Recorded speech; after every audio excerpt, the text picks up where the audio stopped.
Theric Marin sat in the Galactic Senate chamber, his crimson scars a testament to battles long past. His presence demanded attention, though his stature had diminished in the eyes of the Galactic Empire. The room buzzed with the murmurs of delegates, their shimmering robes and polished demeanor masking the arrogance deeply ingrained within their species. Theric's eyes swept across the chamber, his gaze sharp, unyielding. He cleared his throat, the sound cutting through the noise like a blade. "I address this council not as a soldier of the past, but as a witness to the future," he began, his voice steady yet laced with urgency. "Earth, the planet you deem insignificant, is home to warriors unlike any you've encountered. Dismiss my words, and you will regret it." The murmurs turned to chuckles. A delegate from the Venethar Confederacy leaned forward, her expression condescending. "Theric, your tales of Earth are just that, tales. Primitive creatures cannot stand against the might of the Empire." Theric's jaw tightened. He knew this would be their response. Taking a step forward, he raised a clawed hand, silencing the room. "I was there," he said. "Decades ago, during the Yelrith campaign. My battalion was invincible until we met Earth soldiers." He paused, letting the weight of his words settle. The room grew quieter, the laughter subsiding into uncomfortable silence. Theric recounted the memory, his voice growing somber. "We were deep in the Andorian expanse, pursuing rebel forces who had sought Earth's aid. The humans weren't part of the rebellion, they were there by chance, so we thought. But when our forces descended, they didn't flee. They didn't surrender. They fought." The room stirred uneasily. Theric continued, his voice rising with conviction. "Their technology was rudimentary compared to ours, yet their tactics were beyond anything we'd faced. They used the terrain, turned our strength against us. They adapted mid-battle, exploiting every weakness we didn't know we had." He paused, his claws curling into fists. "And their resilience. I saw soldiers who should have fallen rise again, driven by a fire I couldn't understand. They didn't fight for conquest or glory. They fought for each other, for survival. It was like trying to extinguish a star with a whisper." The silence was deafening now, the delegates exchanging uneasy glances. Theric pressed on. "We lost half our forces that day, and the humans lost more. But they never stopped. In the end, we retreated. My battalion, undefeated until that moment, fled from what you now call primitive creatures." A delegate from the Zorith Dominion sneered. "An anecdote, nothing more. One battle does not define a species." Theric's eyes locked onto the delegate. "One battle is all it takes when you face a force that refuses to yield." The Supreme Chancellor, draped in gold and flanked by advisors, leaned forward, his voice filled with disdain. "Enough of this melodrama. Earth is no threat. Their soldiers are as fragile as their planet. We will proceed with our plans." Theric's shoulders sagged slightly, but his gaze remained defiant. "You mistake fragility for weakness, Chancellor. And you will pay for that mistake." The chamber erupted into laughter, the sound echoing through the grand hall. Theric stood motionless, his warning dismissed, his credibility eroded. As he turned to leave, he muttered under his breath, "You'll learn. They'll teach you." Behind him, the Galactic Senate moved forward with its plans, unaware that their hubris was about to meet an immovable force.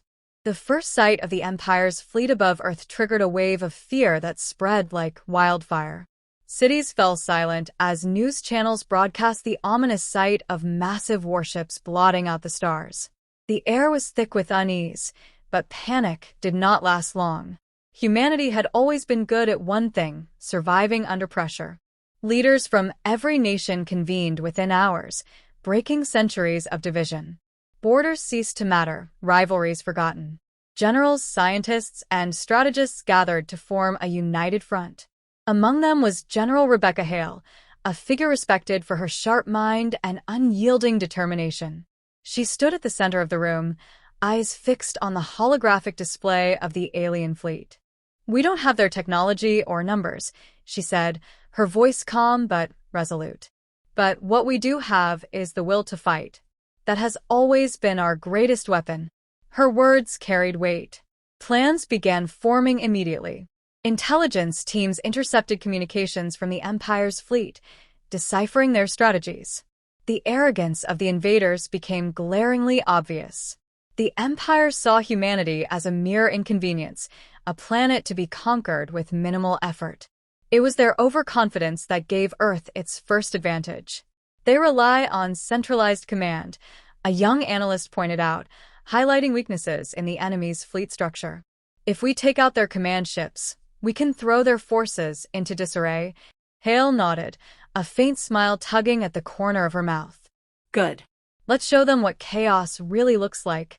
Manufacturing plants shifted overnight, repurposing factories to produce weapons, drones, and defensive systems. Civilians volunteered en masse, not just for the military but for logistics, communications, and medical support. Humanity mobilized with a speed that surprised even its leaders. As preparations advanced, Hale took time to address the troops. Her speech wasn't filled with grandeur or false promises.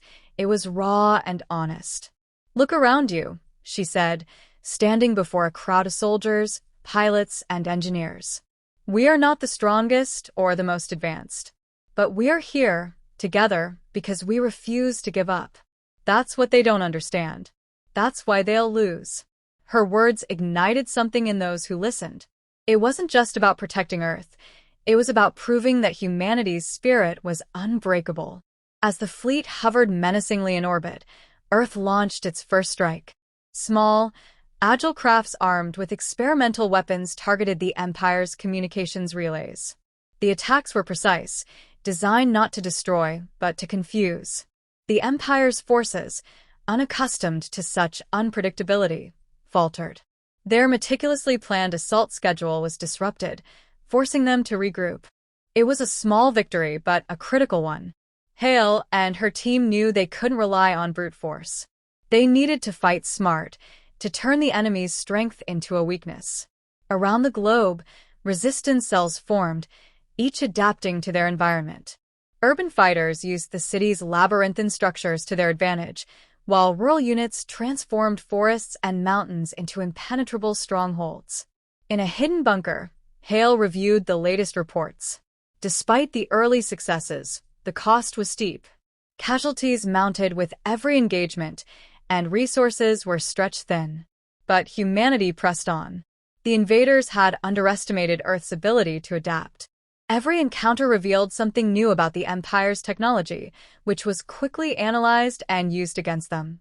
Engineers devised ways to disrupt their shields, while hackers infiltrated their systems, sowing chaos from within. As the days turned into weeks, the tide began to shift. What had started as a planet-wide defense effort evolved into a coordinated counteroffensive. Earth was no longer just fighting to survive, it was fighting to win. Hale stood in the command center, watching as her people pushed beyond their limits. She knew the battle was far from over, but for the first time, she felt a glimmer of hope. "They thought we'd fall apart," she said quietly to her second-in-command. "But we've only just begun to show them what we're capable of." The next phase of the plan was already underway, and Earth prepared to deliver its most daring blow yet. The Empire's fleet began its assault with overwhelming confidence, unleashing destruction from the skies with precision strikes on Earth's largest cities. Plasma beams carved through skyscrapers, and drones rained fire over densely populated areas. The skies were filled with alien ships, their sheer number designed to crush any thought of resistance. To the invaders, this was a show of dominance, an efficient display of power meant to force humanity into submission. But the response they encountered was far from what they expected. Instead of chaos, the Empire met organized resistance. Earth's forces, unified under a single command structure, had anticipated the initial strikes and evacuated key locations. In place of panicked civilians, the invaders found empty streets lined with traps, ambushes, and resistance fighters who struck with surgical precision. Every strike from the Empire was met with countermeasures. Communications were jammed, disrupting their ability to coordinate. Small, nimble human drones swarmed their ships, exploiting blind spots to disable critical systems. Earth soldiers moved in coordinated units, using the urban terrain to their advantage. They struck fast, disappearing into tunnels, alleys, and pre-planned hideouts before the enemy could retaliate. The Empire's forces attempted to adapt, deploying ground units to secure key areas. But Earth's defenders had anticipated this as well. Guerrilla fighters in the cities launched hidden-run attacks, using the wreckage of destroyed buildings as cover. In the countryside, resistance groups used terrain knowledge to lead enemy patrols into ambushes. What the Empire saw as a weakness, the primitive nature of Earth's infrastructure, became humanity's greatest strength. The planet itself turned into a weapon. General Hale monitored the battle from a secure underground command center. Every report that came in was another piece of the larger puzzle she was assembling. The Empire was slow to adapt, bound by rigid hierarchies and overconfidence in their superior technology. Hale's strategy exploited this, forcing them to fight on humanity's terms.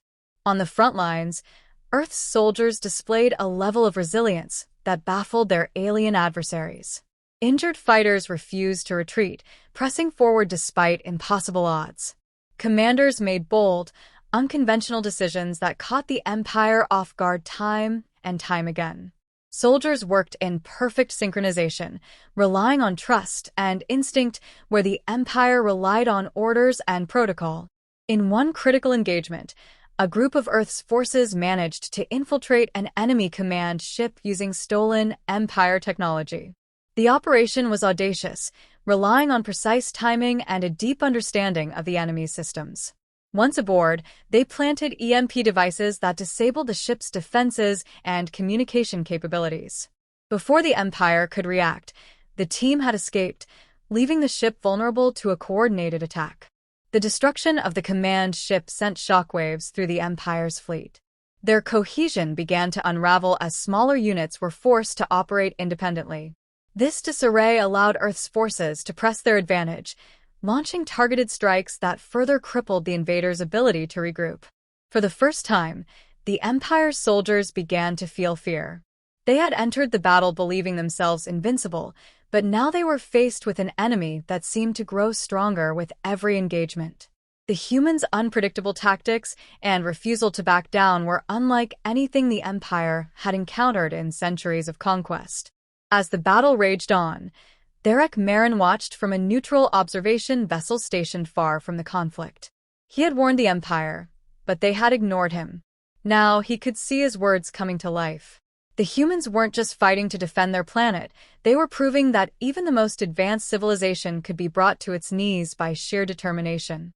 On the ground, General Hale issued new orders. With the enemy fleet in disarray, it was time to strike a decisive blow. Earth's forces launched a coordinated assault on the Empire's flagship, the largest and most heavily fortified vessel in the fleet. The operation was risky, requiring every available resource and countless lives. But Hale knew it was their best chance to end the invasion. The attack began with a diversion. Smaller units targeted secondary ships, drawing attention away from the flagship.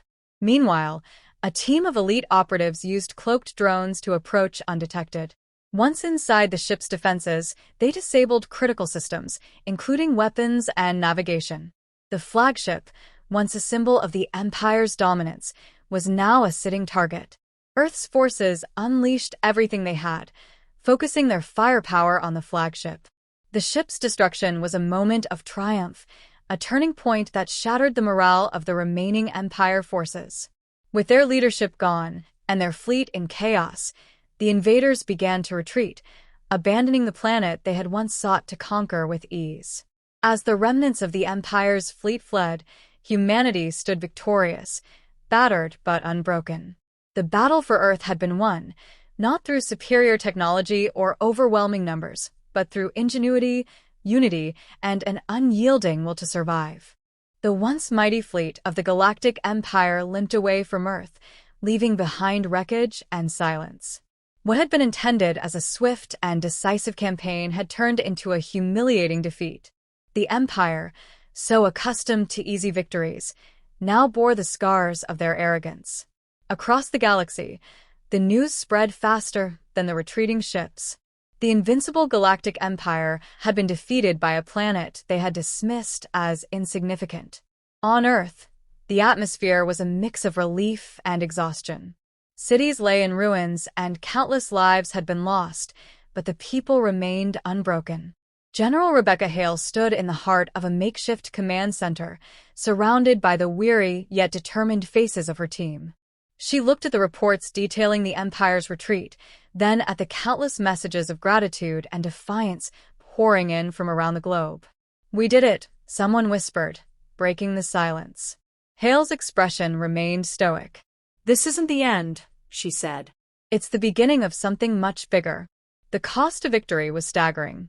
Entire cities had been leveled, and millions mourned their losses. Yet amid the devastation, humanity found a renewed sense of purpose.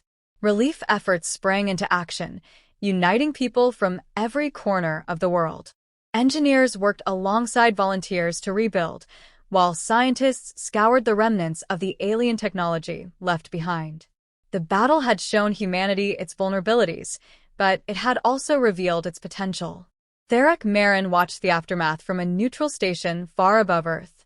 He had no illusions about the Empire's ability to recover. Their pride had been wounded, but they would return, stronger and more determined. Still, what he had witnessed on Earth had changed something within him. He addressed a gathering of neutral observers, his voice steady, but laced with urgency.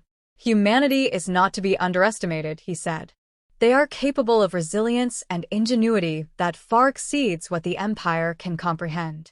If the galaxy does not learn to respect them, then it will learn to fear them." His words sparked debate among the gathered species. Some argued that humanity's victory was a fluke, a result of the Empire's arrogance. Others saw it as a turning point, a moment when the balance of power in the galaxy began to shift. On Earth, General Hale addressed the world. Her voice carried over every remaining channel, reaching the ears of every survivor. She stood tall, her uniform stained and her eyes heavy with the weight of responsibility. "We have proven that we will not be conquered," she began. "We have shown the galaxy what it means to stand together, to fight for something greater than ourselves. But this is not the time for complacency. The Empire will return, and when they do, we must be ready. Not just to defend ourselves, but to ensure that no one else suffers as we have." Her words ignited something deep within humanity. The battle for Earth was over, but a new mission had begun. Efforts to reverse engineer alien technology intensified, with scientists and engineers working around the clock. The focus was no longer just on survival, but on preparation for the future. Humanity had seen what lay beyond its skies, and it would no longer wait passively for the next threat to arrive. Meanwhile, in the Galactic Senate, the fallout from the defeat rippled through every corner. The Supreme Chancellor, once unshakable in his confidence, now faced mounting criticism.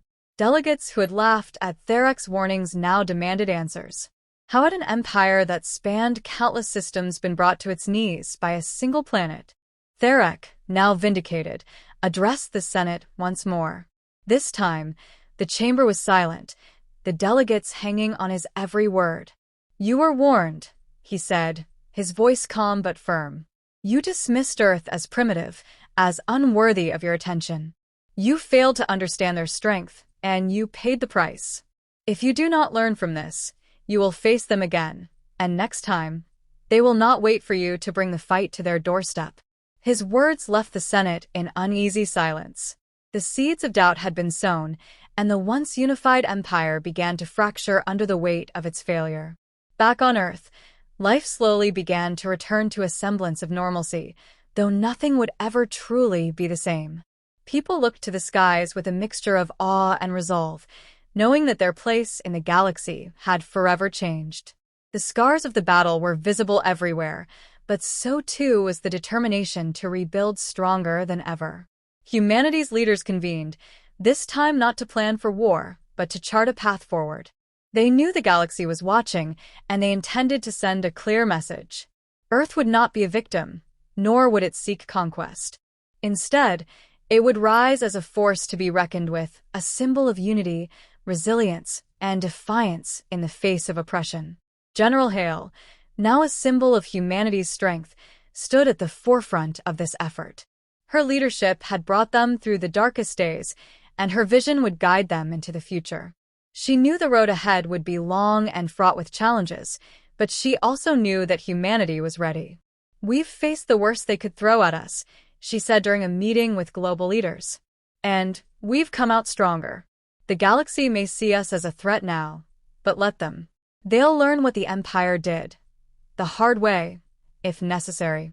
As humanity looked to the stars, one thing was certain: Earth was no longer just a planet on the edge of the galaxy.